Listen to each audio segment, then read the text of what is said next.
Celso, pelo amor de Deus, fala comigo. Celso, responde. Celso.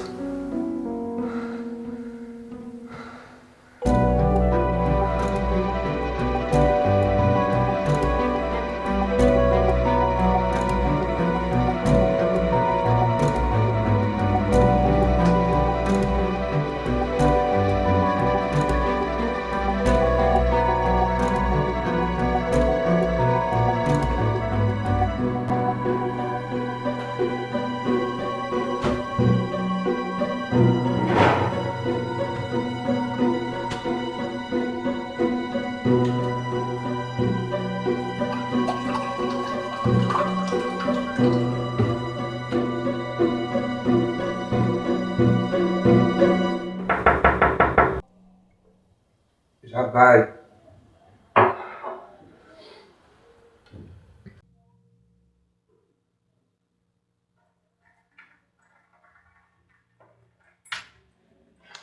Oi. Te acordei? Não, eu acordei quase agora, mas pode entrar. Eu passei no mercado e resolvi trazer umas comprinhas pra você. Cris, poxa, que gentileza. Eu precisava. Você sabe que eu faço isso de coração, né? Manuel, você tá muito magrinho. Você tá precisando se alimentar melhor. Ai, Cristina, você fala isso desde que eu era criança. Ah, mas me conta. Como é que vão as coisas? Hoje eu sonhei de novo com o Celso. Outra vez? Manuel, eu tô ficando preocupada com você. Mas por quê? Manuel, eu sei que é muito doloroso perder uma pessoa, mas não é normal ficar sonhando com uma pessoa que já morreu, assim, com tanta frequência. Mas é inevitável. A gente não escolhe com o que vai sonhar. Manuel, mas se você continua sonhando muito com ele, é porque com certeza você continua pensando muito nele quando você está acordado. Eu tô errada? Não. Manuel, eu sei que é difícil, mas imagina que agora a alma dele está descansando ao lado de Jesus. Você precisa superar isso tudo que aconteceu e seguir em frente, tocar sua vida em frente. Eu sei, eu tô tentando. Mas eu não tô conseguindo. Manuel, a morte é um processo natural. Se ele morreu, se ele se foi, é porque tinha chegado a hora dele. Ah, não, Cristina, por favor, não me fala isso. Olha só, uma coisa é a pessoa morrer de uma forma natural. E outra, bem diferente, é desistir da própria vida. Aquela não era a hora dele. Não era. Eu rezo todos os dias para que Deus conforte seu coração. Você lembra do que estava escrito no laudo do IML? O quê? Dos remédios que ele tomou? Não. Da hora em que ele morreu. O que tem isso? É que foi um pouco antes da hora em que eu cheguei no apartamento dele. Eu não sabia. Aí eu fico pensando, e se naquele dia eu tivesse acordado mais cedo? Se eu tivesse saído de casa mais cedo? Se eu não tivesse perdido o primeiro ônibus? Se eu não tivesse parado no meio do caminho para atender aquela ligação? Eu teria chegado na casa dele antes que ele ingerisse a cartela de remédios. E eu teria conseguido impedir. Mas eu não consegui. Eu não consegui, Cristina, eu não consegui. Manuel, você não tem nenhuma culpa do que aconteceu. Nenhuma. Ai, é claro que eu tenho. Eu falhei, Cris. Falhei como amigo, falhei como namorado. E o pior, falhei como ser humano. Manuel, pelo amor de Deus, Manuel. Não foi o Celso que terminou com você? Não foi ele que te expulsou da casa dele? Sim, mas eu não deveria ter saído. Ele não tinha mais condição de ficar sozinho. Eu não podia ter abandonado ele. Mas foi ele que se abandonou.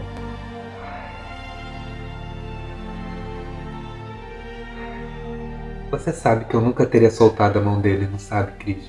Claro que eu sei. Você amava aquele menino. Amava muito. Por nada nesse mundo eu teria desistido da gente. Eu teria lutado contra tudo. Não tem nenhuma dúvida disso.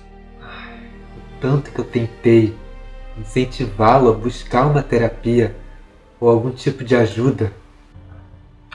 Manuel, infelizmente, a gente não consegue ajudar uma pessoa que não quer ser ajudada.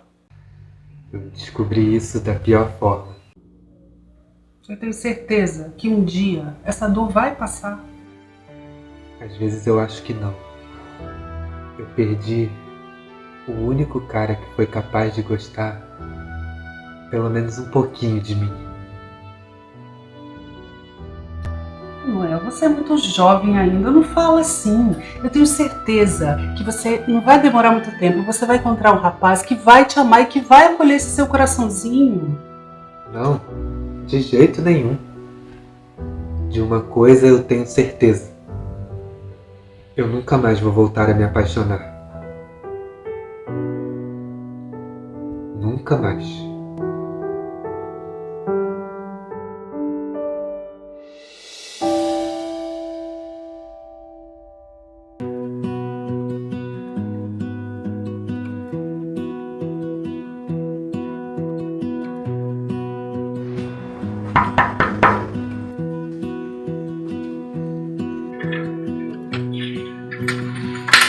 Oi, você deve ser o Manuel.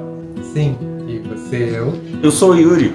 Eu vim por conta do anúncio que você colocou na internet. Ah, claro, entra.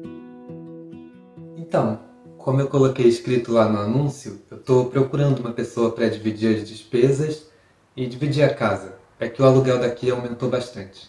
Mas o aluguel seria aquele mesmo que está no anúncio? Sim, aquele mesmo. Aí cada um pagaria metade. E a gente também iria dividir as outras contas da casa, né? Como água, luz, internet, essas coisas. Para mim seria perfeito. Eu estou estudando numa faculdade aqui próximo, aí eu já queria me mudar mesmo para esse bairro para facilitar as coisas.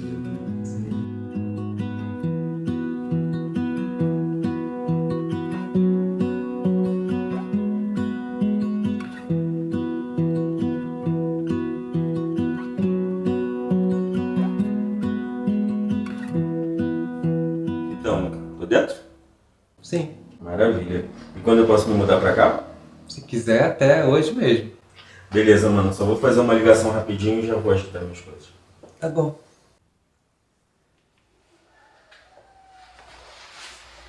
Oi, mãe. Consegui arrumar um aluguel aqui no centro. Vou conseguir dividir. Uma pessoa gente boa também. Dá pra me manter. Não, a pessoa parece que é do bem, sim, mãe. Vai ficar bem mais fácil essas coisas. Vou ficar bem mais próximo da faculdade. Já, mãe, já almocei. Eu trouxe o casaco, mas nem tá frio, mãe. Tá bom, mãe. É pertinho, daqui a pouco eu te mando o endereço. Tá bom, mãe, depois a gente conversa melhor, tá? Beijo, tchau. Ai, minha mãe. Você acredita? Ela perguntando se eu trouxe o casaco. Deve ser muito bom ter uma mãe tão atenciosa assim. Cara, mas às vezes ela exagera. Sua família mora onde? Na região serrana. Ah, é relativamente longe daqui, né? É compreensível a preocupação dela. É assim. E sua família mora por aqui mesmo? Ah, não, é que... eu não tenho família. Ah, desculpa, mano, eu sinto muito, eu não sabia. Desculpa. Não, tudo bem. Mas você trabalha, estuda? Sim, eu trabalho como vendedor numa loja de roupas que fica aqui no centro da cidade. Mas meu maior sonho é ser um grande cineasta. Pô, que legal, cara. O problema é que é um curso muito caro, né? E no momento não cabe no meu orçamento. Entendo. Posso colocar minha mochila no quarto? Claro, fica à vontade.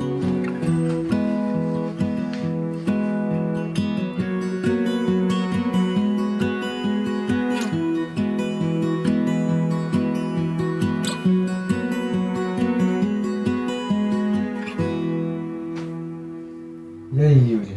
Já conseguiu se adaptar à sua nova casa? Já sim, cara. É bem aconchegante aqui. Mas antes eu queria te perguntar uma parada. É que você falou uma parada comigo hoje cedo, que você não tem família. Eu fiquei curioso de saber mais da sua história. Se você não se incomodar em falar também, é claro. É basicamente isso. Eu não tenho pai, mãe, irmãos. Mas quem cuidou de você quando você era criança? Cara, eu cresci num abrigo que que fica no interior do estado. Tudo que eu sei é que eu fui deixado lá quando ainda era um bebê. Caramba, cara, dizem que esses abrigos são horríveis, que eles até maltratam as crianças. Nesse ponto eu acho que eu tive sorte, porque os funcionários de lá sempre foram muito bons comigo. Pô, legal. Menos mal, né, cara? Eles cuidaram muito bem da minha saúde, da minha educação. Eu não tenho do que reclamar. Mas claro que não é a mesma coisa do que ter um pai e uma mãe, né? Nada pode substituir o amor e o carinho de uma família de verdade. Mas você não sabe nada sobre a sua mãe? Sobre o porquê dela ter te abandonado? Não, nada. O engraçado é que, quando eu era criança, a Cristina sempre me disse que um dia minha mãe ia voltar para me buscar. Mas eu acho que isso foi só uma história que ela inventou para que eu não ficasse triste, porque isso nunca aconteceu. Mas quem é a Cristina? Ah, ela é uma das funcionárias que trabalha lá no abrigo.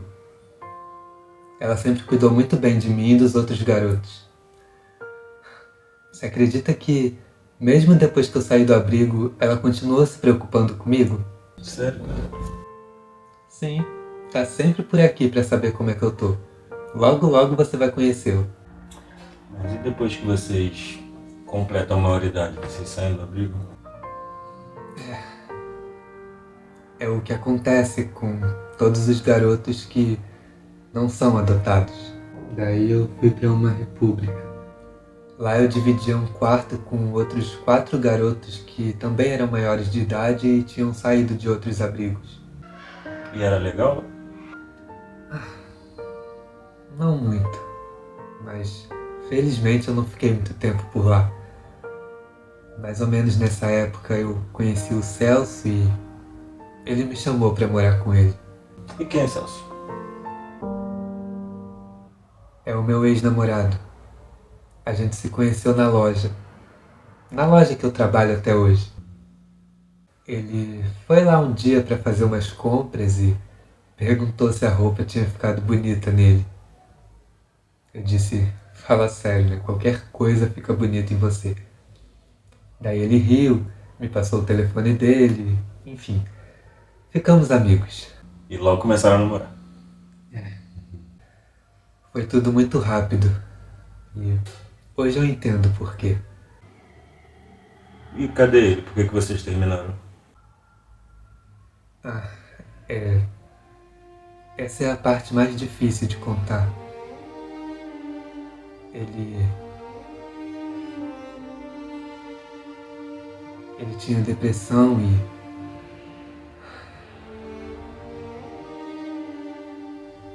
desistiu da vida. Nossa. Caramba, cara. Mas me fala um pouco de você. Você namora? Namorava. Terminei também. Por quê? Ele me traiu. E eu descobri. Que horror. Essa foi uma das razões pra eu querer vir pra cá também.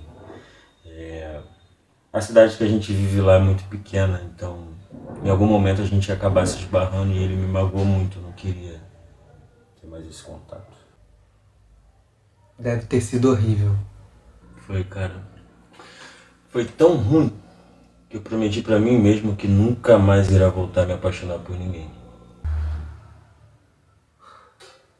Que coincidência. Eu fiz a mesma promessa pra mim. Sério? Então agora que nós somos amigos, você pode me ajudar com isso. Mas como? Mano, se algum dia eu der algum indício, qualquer sinal de que eu tô me apaixonando por alguém, você dá um tapa na minha cara e diz assim, mano, qual foi? Você enlouqueceu? Tá bom. Mas então, por favor, faça o mesmo por mim. Pode deixar. Então vamos fazer esse pacto? Vamos. Nós vamos chamar isso de o Pacto dos Corações Fechados. Tá aí. Gostei. I lose my breath